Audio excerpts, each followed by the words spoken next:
Hello, Dr. Kat, and welcome to the show. I'm so excited to have you here today. Can you tell us a little bit about yourself? Sure. Thank you so much for having me, Michelle. So I'm Dr. Kat Brown. I'm one of the OBGYN physicians that works for Winona.com. I've been an OBGYN now for just over 15 years. My focus with Winona is really caring for women in midlife, going through changes in perimenopause and menopause. I'm a board certified OBGYN. I work primarily at a hospital delivering babies a couple days a week, but then when I'm not at the hospital, I'm doing telemedicine and caring for women in this perimenopausal time frame.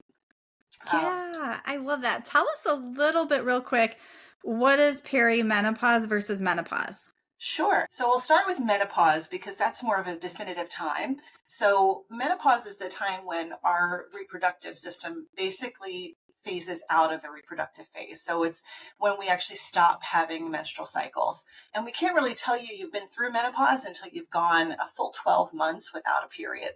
So that time period for women in America, the average age for us to go through menopause is 51, 52. And perimenopause is that time frame where symptoms begin and our body is starting to get ready for menopause. And it's that time leading up to when actually menopause happens.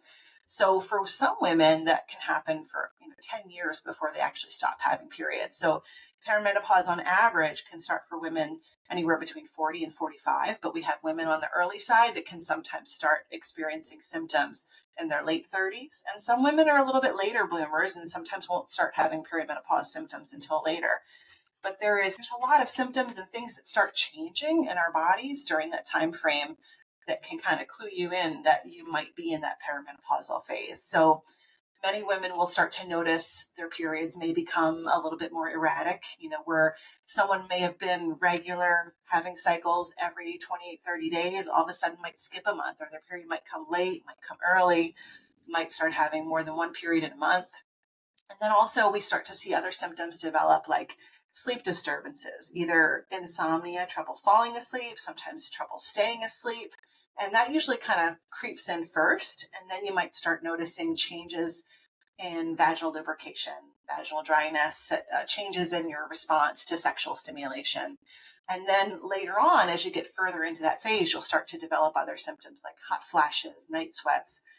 And every one of us as women are unique in that the way that we develop all these symptoms. There's a comprehensive list of symptoms that can occur. We can't even talk about all of them. It's like more than 50 things that can happen, and every woman experiences it differently. Some of us, the hot flashes might be really significant, and other women may not have those as much. They might notice more brain fog, and sometimes we'll see women that all of a sudden, like in their mid 40s, start to feel like, gee, do I have ADHD? Like I can't focus. Like I don't know. Like you go in the other room to do something and you forget what you went in there for. Whereas you may have been able to multitask and really stay with a lot of mental clarity throughout your day. A lot of that changes in this time frame as our hormonal environment starts to change. So Yeah. And also, just want to, I would love for your little feedback is like, these are normal changes in our body. And I think it becomes a period where we dread because a lot of those symptoms are uncomfortable, but yes. it's also normal. So I don't know, could you speak to that or offer someone a little encouragement who's dreading it? Yeah, I mean it is a normal transition. It's, I joke with patients sometimes that like this is given to women as a challenge, I think, in our health. But if it was something that men had to bear, like they would never tolerate it. We as women go through so many changes throughout the course of our reproductive health and our bodies. Between going through puberty and menarche and starting to develop our periods, and then going through all the ups and downs of fertility and pregnancy and postpartum changes. It is a normal part of aging, and it's one of those things I think we have to think of it as a privilege to be able to get to that point in our life, Mhm. to be able to get through the aging process, because not everyone has the opportunity to do that. And it's something that is unique, but I think that you have to just be aware of your body and recognize the changes and the symptoms as they occur, and know that you don't have to suffer with them if they're really bothersome to your life. Like if they really affect your day-to-day life and your quality of life, there are things that you can do. You don't have to just suffer in silence with it. Yeah. And tell us, I know you mentioned like the sleep, the hot flashes, vaginal dryness. So those are all happening because of the hormones changing in our body.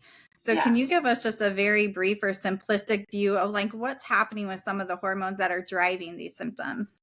Yeah. The main hormone that we're seeing changes with is estrogen. So, as women, we have estrogen and progesterone primarily, but we also have testosterone in our system as well. When it comes to estrogen, that is really what drives our entire body, our entire reproductive cycle as well. So we're born with, as women, we're born with all the eggs in our ovaries that we're ever going to have. And once we start to run out of those eggs, the ovary stops producing estrogen at the same rate. So as we're aging, that estrogen production is decreasing. And that's why we're seeing these symptoms develop because the estrogen is kind of weaning out of our system, so to speak. And so not only do you get those symptoms, but sometimes you'll also notice patients may notice decreasing ability to have weight loss. They might not be able to have the same energy or stamina as they used to, like with working out. Also, you might notice more joint pains, body aches. It's just that estrogen, as women, it has so many beneficial effects throughout our entire body. So as it starts to kind of decrease in our system, we start to see systemic changes everywhere. You know, that the brain fog that we see is from the lack of estrogen in and around the neurons in the brain. And so we start to see those changes with, you know, the mood swings, anxiety, the brain fog, the difficulty focusing, those sorts of things. So it's the estrogen that's causing all these symptoms. Yeah. And then progesterone also is decreasing too, is that right? Yes, estrogen and progesterone are released kind of in pulsatile fashions throughout our month, like in a normal menstrual cycle. So, in a normal month, before we go through and before we're getting to this time period, our estrogen levels are increasing at the beginning of the month. We're kind of getting ready for a pregnancy. And then ultimately, we have the surge of LH, luteinizing hormone, and then we try to get a fertilized egg. And when we don't have a fertilized egg, then all of a sudden our body releases more progesterone. We have a increase in that. And then the progesterone basically tells our uterus to shed that lining that we've prepared. So there's this normal like roller coaster of hormones each month that happens in a pulsatile way. And in perimenopause and menopause, those normal patterns don't continue. Like it's more erratic. So the ovaries might still be trying to produce some hormone. You might have ovulation 1 month, but not for the next couple months. And the hormones just get a little bit haywire. And that's why you see so many of the symptoms. And that's why sometimes women can feel like there's no rhyme or reason to the symptoms. They seem to happen kind of erratically. So, Yeah, but they're driven by the hormones yes. that we can't see or Yes. feel, but that's driving all No. of our symptoms. And it's weird because I mean, we all know too that, you know, our hormones normally respond to other things in our health too. So, you know, when we're sick, when we're stressed, I mean, a lot of different Mhm. things can affect those hormones. So, if someone's under a tremendous amount of stress, sometimes it can be so powerful toward their hormones that they might miss a period. You know, many women have gone through that where they've been worried about being pregnant, but it's actually because they've been under so much stress that their cycle is just not happening normally. So, you know, throw in all these symptoms that are happening in perimenopause with our body changing and aging, then all of a sudden, like we're stressed about it. So then our body kind of gets in this high stress state, and our cortisol, which is our stress hormone, goes up. And we're in this constant state of almost fight or flight where we're just trying to find patterns and normalcy, and our body is having a hard time adjusting to all these changes all at once. When I talk to my patients, it's so important when you start to recognize these changes that you really start to focus on your wellness and really start focusing on nutrition and moving your body. I think as women, we're so used to taking care of everyone else in our lives, especially moms, but even Mhm. like career women that aren't moms. Like we're so used to putting ourselves out there for everyone else and not putting ourselves first. And the one benefit I think to this time period and this transition is it really forces ourselves to look inward. And you really have to take the time to really focus on yourself and your own wellness to help this transition. Because I think that if you really focus on nutrition and trying to optimize your sleep and trying to take care of yourself, it does help your body go through this transition a little smoother for sure. Yeah, I love that you brought that up and especially the impact of stress. I mean, even outside this time period in life, like stress has such a huge impact on our health. And just like you said, I hear from people all the time. putting myself on the back burner. And this can Yes. really be a time in life to shift and start to change that and really take care of our nutrition and our movement. And as we're on the subject, tell me just a little bit more, because we'll get into hormone replacement next, but these lifestyle things, so we're talking stress, sleep, exercise, nutrition, things like that. How important is that to help sort of ease some of these symptoms? So important. I think that, our body thrives when it comes to our health on circadian rhythms and normal patterns.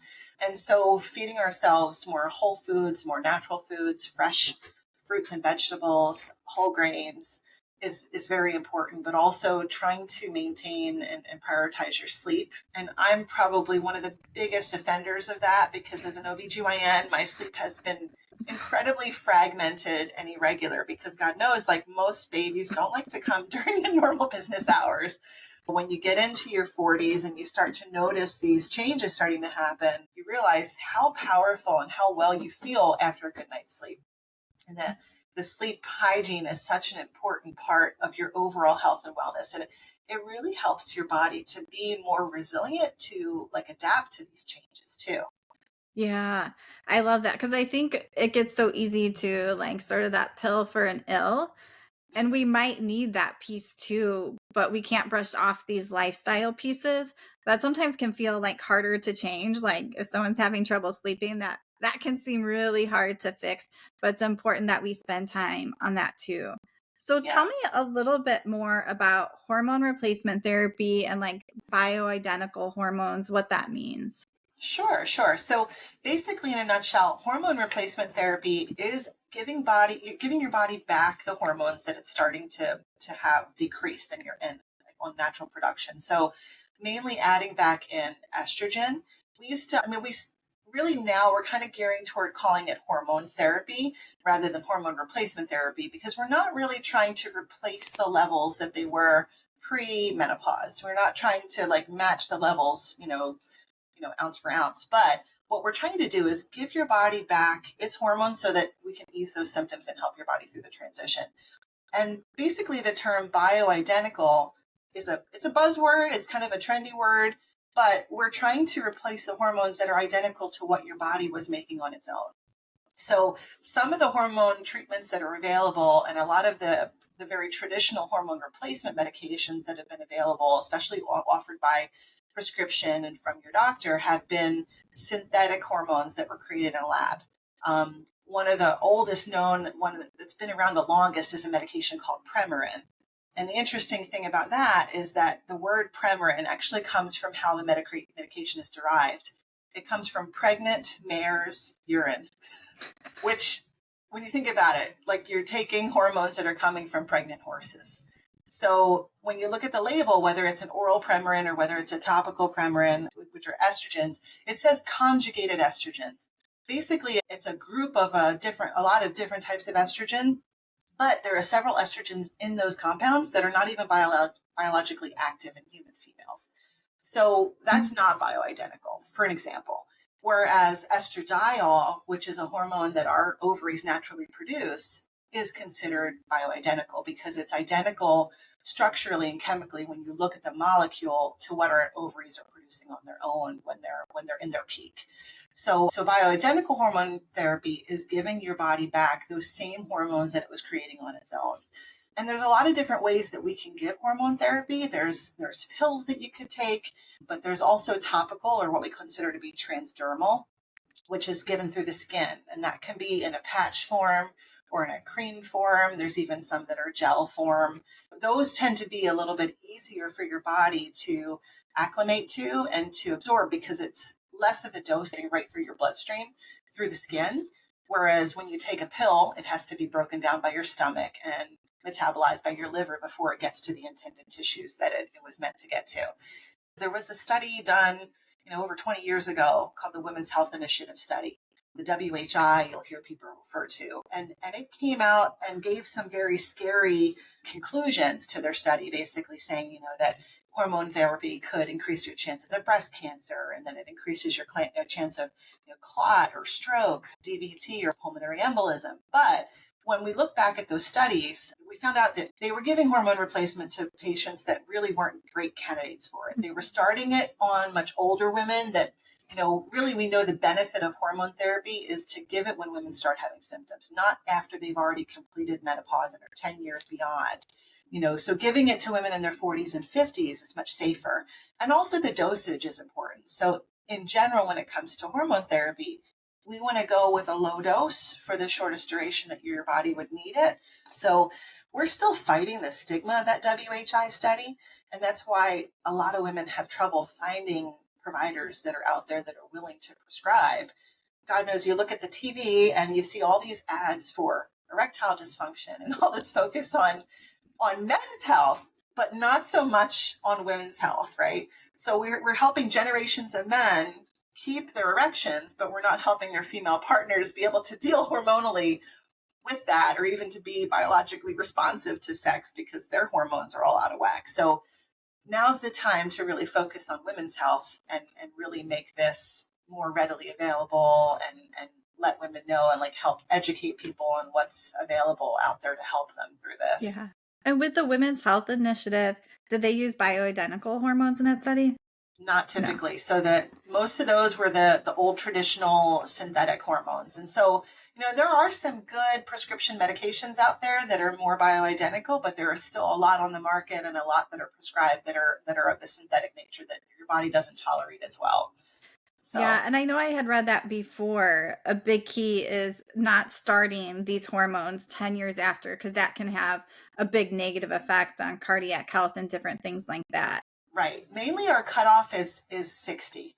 So, most of us, if we're going to be around the average and hit menopause and finish our cycles around 51 or 52, the goal is to try to start HRT or hormone therapy around that time or even before, when the symptoms become bothersome to your lifestyle.